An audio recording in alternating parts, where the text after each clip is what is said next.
Hello. The title of this podcast is Who Are You Taking Advice From? 1.0 or 2.0? For the longest time, until the practice, I took advice from 1.0. And it just led to all kinds of suffering in my life. And I'll just go back from the early days when I was conscious and people would give me advice, but I was not considering their advice at all. And it started with my childhood with my stepfather.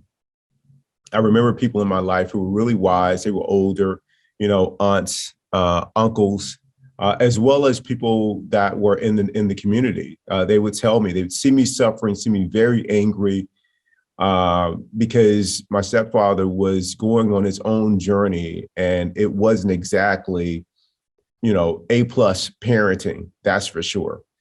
And I would be so angry and I would internalize it. When I was growing up, I didn't really talk about it when I had a stuttering problem. And then two, my family didn't ask me, Keith, how are you doing? Not in that way to where I felt like I was okay to open up. But they would see me suffering and they would say things like, Keith, you're going to be older soon. So if you can learn to let this go, this is not going to last forever. But at that young age, it felt like it was going to last forever. So very early on, Keith 1.0, my default setting was just telling me to hold on to this and to use this as a way of motivating me not to be in this kind of situation again in my life. So my stepfather was a guy who worked hard. I will definitely give him credit for that. But he was really angry, and everything that he was, when I look back on that time in my life, I want to be the exact opposite of. So if he did things that involved him using his hands and, whatever it was, I want to be the exact opposite of it. I want to use my brain in a career. If he spoke with broken English, I wanted to be articulate and enunciate my words well. Whatever he did, I want to be the opposite of. And what I found is that was a lot of suffering that I was creating myself, because I wasn't for something, I was against something. And against something for me required my base self, my lower self was acting out. I was not initiating, or I was not in action from my higher self. What was dictating was my pain, my fear.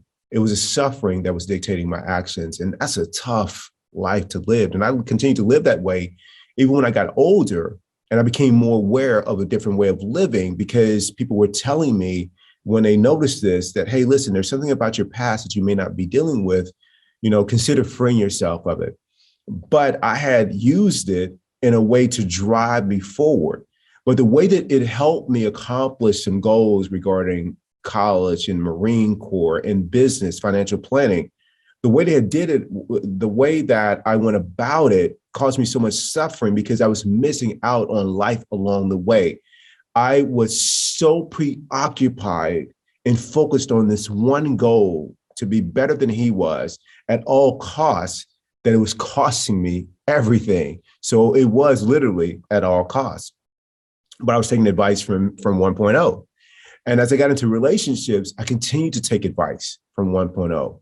And it would be like, listen, you feel hurt, or you feel that you have been either done wrong or betrayed or disrespected. So close your heart, like protect yourself. We will not expose ourselves to this no matter what, as opposed to learning how to stay open regardless of what people do or what I think they do. And that would have really helped me in relationships. When it came to professions and I didn't feel like I was getting my due or getting credit, or that my idea was not one that was being seriously considered, then it would make me shut down and close there too. When there were other people complaining, and truth be told, I was a leading troublemaker in the workplace, not because of my performance, because my performance was strong, but the amount of complaining that I brought to the workplace about everything. And then I found other people to complain about. So we have our collective egos going. That was advice that was given me from 1.0. 2.0 was saying, go into the workplace with a different attitude, contribute to the space. But I was not listening to that. I was busy taking all of my advice 1.0. 1.0, would tell me, hey, listen, you need to take a stand on how you feel about, a political issue. And everybody who thinks differently, they're an enemy. And what you're going to do is I want you to spoon feed yourself everything that is aligned with your ideology. And anything that is in contrast to it, you push that away and you erect walls and barriers. We're not going to see the humanity in anyone. That's not happening. That's advice from 1.0. 2.0 was like, no, you can't judge a book by its cover. If someone thinks that way, you let them think that way. That's their path. Your path is to be loving, to be kind, and to be open. Keep your heart open no matter what, Keith.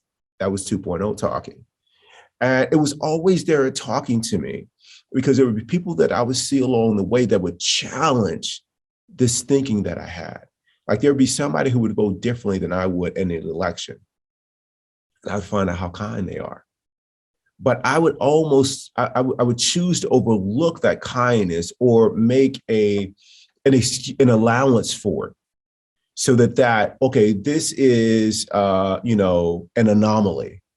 But the majority of people that vote like this person or think that way or look that way, that's really representative of that group of people. And then again, I've created a me against them or an us versus them. Again, that's what Keith 1.0 does. I want to be living a different life, to have a different kind of connection with other people. And 1.0 won't get me there. The way that I think about 1.0 is like this.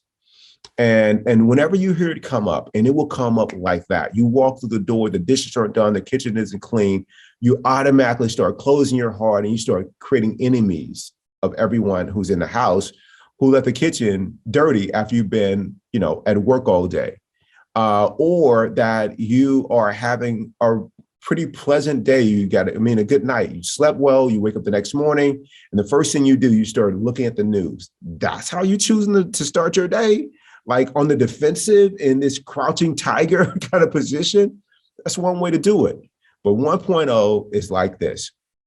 1.0 grabs you, throws you in the backseat of the car, right? It's got no driver's license. It's not buckling you up and, to keep you safe.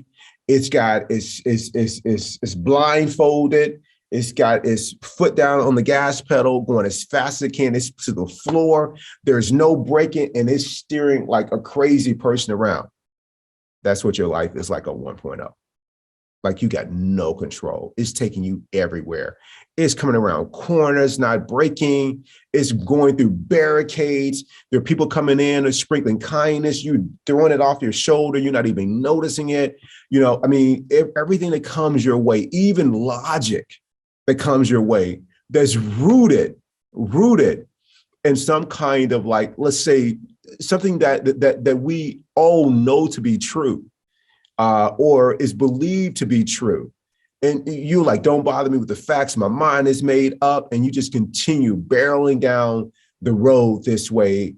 And the authentic you is in the backseat on this roller coaster with this mad person who is unlicensed to drive. And that's what life is like. Except you don't notice it because you're so identified with behaving like that. And there's a different way of doing it. And what it requires is, it requires you to be so committed that you are no longer going to live life on those terms. And you're not going to take any days off. Why won't you take a day off? I don't take the weekend off of my practice. I don't take vacations off of my practice. Why? Because I don't want to miss out on living life as 2.0. That is where I get to see everything. I get to see the colors. I get to see the good in people. I get to look beyond what they say, because what they're saying may be coming from their 1.0. I get to see the humanity in them at all times. Why would I not want to see that even on the weekend or holidays? I would. I want to see the colors. I want to see the rainbows. And so I get to see that all the time. And so even if someone says something that is passive aggressive, guess what I do? I let it pass right by me. Like it passed right through me. That's what Keith 2.0 does. Keith 1.0, it catches it in a catcher's mitt and holds on to it. And then it creates a narrative about it. And then it starts to behave that way. This thing, life, I tell you, it is fleeting with every moment. It is fleeting. You know, I have a friend who is at Mayo Clinic, and she is in one of our wellness groups. And she said something the other day that stuck with me. And I think this is true of when I'm living 2.0. She says that there is not enough thanks in every breath that I take for how grateful I am. Imagine that. And this came from my friend Zara. Zara is a part of laboratory medicine and pathology. She is a great contributor to what, we're trying to do at Mayo Clinic, which is really align the way that we show up in the workplace with our values and contribute and support each other's well-being, both professionally and personally. And she shared this a couple of weeks ago, and that has stuck with me. There's not enough thanks in every breath that I take. And as 2.0, I'm keenly aware of that. As 1.0, that is lost on me. I'm too busy being driven around by a mad person. And just look at your life in the times that you were 1.0. A work situation, challenging relationship, going through a divorce, a breakup, a spat with a loved one, feeling slighted by someone, being caught up with things that are completely out of your control. To get in knots over masking and vaccinations. In knots over it to where you are ready to go to war of words and, heaven forbid, even more than that, over that. I'm going to give up my inner peace over that. For me, this life is way too precious to be tied up in knots over that. I'm just choosing not to do it. And so I'm choosing to be 2.0. And what helps me choose that consistently is a practice.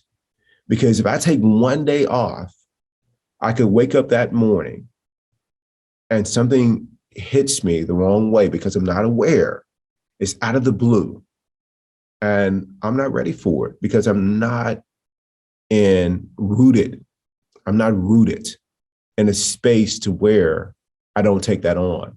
The practice helps me begin the day rooted in a strong foundation in which I have been busy nurturing kindness and compassion, cultivating inner peace. And so I'm able to be 2.0 more consistently. So I invite you to consider doing the same thing. Join me.